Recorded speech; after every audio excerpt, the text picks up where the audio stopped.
How's it going, super friends? Today I just wanted to share with you these 4 MEGO 14-inch DC Comics characters that my friend from the States picked up for me from Target. I live in Canada, I don't have a Target, so she was kind enough to see them, message me on Facebook, and then ask if I wanted them, which of course I was like, yeah, of course I do. So here we have Batman, Superman, Green Lantern, and Batgirl. It's the only ones that I have, so the only ones that I can review, but I'm happy to share them with you. Now, out of all these so far, let's start with Batman. He's the one that I am the least satisfied with. I know, you didn't think the video was going to start like that. But that's only because this Batman has a gigantic long neck, like a really long giraffe neck. Like he could reach for low-hanging fruit just by craning his neck and biting at it. Now this Batman suit is a bit of a mishmash as well of different eras. This really is not the look I would have chose for this. I would have gone with the blue and gray and then gone with the bat inside of the oval and kept the capsule belt so that he matched the Superman, the Green Lantern, and the Batgirl. So this one really is my least favorite. Superman is in his very classic looking MEGO style uniform as well. It's a different fabric, and even the cape itself is made out of a completely different fabric to what they used to use back in the day. This is probably going to be a fabric that will last longer. And the symbol on his chest and on the back of his cape will likely last longer as well compared to the originals, which always came off, and there's always people looking for them and selling them on eBay. You'll also notice that the Superman doesn't have any belt loops or buckle. Don't freak out, that's how MEGO did things back in the day for people who aren't familiar with MEGO. That's just what they did. It was probably a cost-saving measure, as these were likely made overseas in China, and it was probably a lot faster and a lot easier to sew just a yellow band of plasticky material around his waist for the belt. Next we have Hal Jordan in his classic emerald green and black onesie jumpsuit. I say classic onesie because it starts at his neck and it goes all the way around and connects like maybe like a classic wrestling suit, whereas now Green Lantern's suit ends at his waist and comes down into a point. So this is the classic Green Lantern suit that I grew up with as a kid, so I'm very happy that he comes like this. And again, because he's dressed like this, I wish that the Batman matched and he was in the blue and gray suit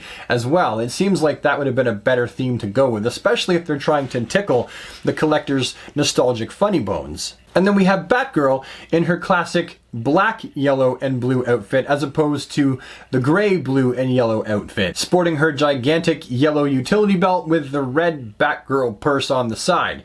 It's not very thick. I have no idea how she fits more than a couple sheets of paper in there. But because these are MEGO, they're not really intended to be super accurate. And if they are, then these just reek of laziness and all kinds of who cares. But I don't think that's what they're intended to be.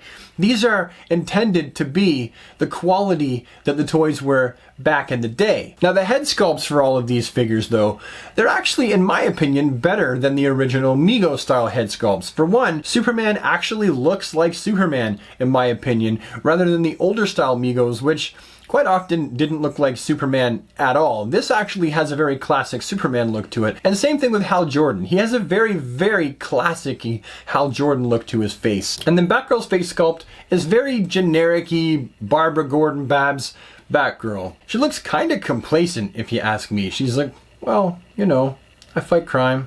I kick Joker's teeth in occasionally. You know, I can. Or I can just stay home and watch This Is Us. But she also has actual hair in the back, just like all of the older classic MEGO dolls of back in the day. If it was a MEGO and it was a female, then it had doll hair. That's just how it was back then. Now all of these action dolls having cloth goods uniforms, they're actually attached by way of Velcro in the back. And you can actually, if you really wanted to, take off their clothing and you know what? Let's do that to Hal so we can get a closer look at the articulation that these guys got. Off come the boots. And off comes the uniform. Oh, and now he's butt naked. And he doesn't have a willy. Poor guy. Alright, so in the back, you also know it's not a fake because you have the MEGO Corp logo right there on the back. The articulation for these guys is, I believe, probably a little bit better than the original MEGOs. I mean, yes, the head just goes around and around, it's on a peg. The shoulders are on hinge swivels, but, you know, I mean, as far as the costume doesn't get in the way, there's a lot of movement. Nothing in the biceps. The elbows are single jointed elbows, and the elbows themselves don't rotate, so that's just it. Wrists are on hinge swivels. Very, very cool. Waist is on a ball joint, and so it's going to be really, really wibbly. I bet you the costume is what helps hold this Hal Jordan steady and straight up. And then you've got the groins, which are on hinges that go all over the place. This, I think, would have been more reminiscent of the original MEGOs. And double jointed knees. You know, I'm not sure if the original MEGOs had double jointed knees or not. I don't own any, so I can't really compare. And then you've got your basic ankles that are on hinges, obviously not rockers. For back in the day, this is actually quite a bit of articulation. All right, Hal, let's get you dressed, my man, so that you're not walking around all naked with your knot dingling hanging out. He looks like a naughty cosplaying stripper. Come on, Hal, get your jammies on. It's time for you to pretend you're a superhero again. There. And he just velcros back up along the back there. Good as new. Oh, Batman's down. Okay, let's talk about that as well. Because these figures are so wibbly, I just want to warn you that you may want to just make sure you put them on the most sturdy shelf in the house. Like if you live in earthquake country, then these are definitely not going to stand up to it. Wait a minute. I don't think any figure's going to stay standing in an earthquake, is it? No, forget I said that. Oh, I'm such a jerk to myself. This is in the video, isn't it?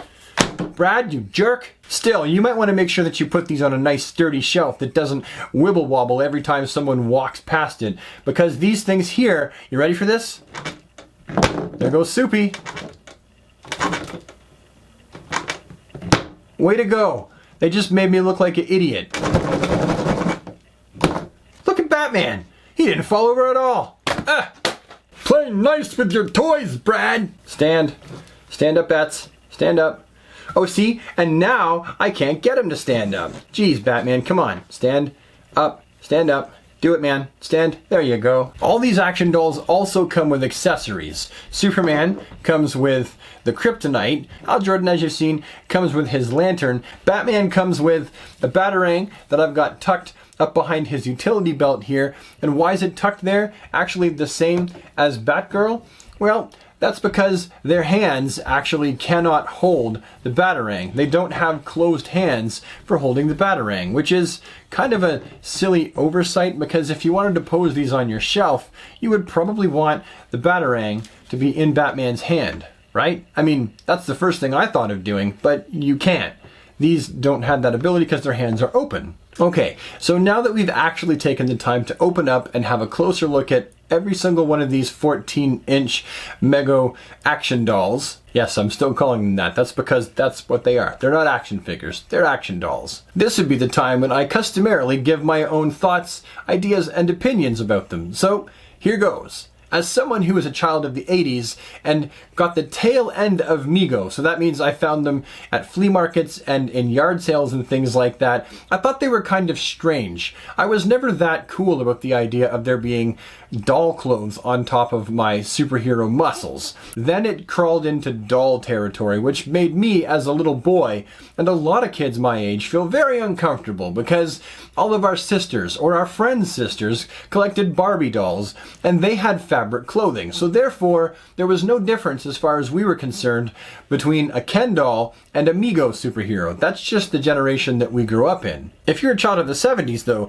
you're going to immediately recognize these as kind of a continuation from a long-lost toy company of the past that is very nostalgic. As far as I'm concerned, these MEGO 14-inch DC characters do an excellent job of doing exactly what they're supposed to do, which is drag the collector from the 70s, who was a child back then, on a trip down memory lane where they can relive some of what the fun of their childhood was to play with these out in the backyard with their brothers and perhaps their sisters. So yeah, those are my thoughts on these MEGO 14-inch DC Universe characters. If you have your own opinions, leave them down in the comment section below. Did you collect the original ones? Do you think that these measure up?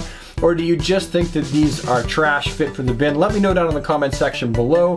Also, if you like this video, found it useful, or a helpful waste of time, please hit the like button so I know I'm doing something right. If you think you'd like to see more of my face and more of my DC related content, hit the subscribe button. Remember to ding the bell so that you never miss a video. And finally, if you'd like to send me a postcard or a hand-drawn picture or something like that, I do have a P.O. box and I'm always happy to receive letters, postcards, and art from fellow DC fans like yourself. And with that, we're done the video, so thank you so much for watching. Have an awesome day, super friends, and take care. Jeez, this was a really long-winded video. Sorry about that.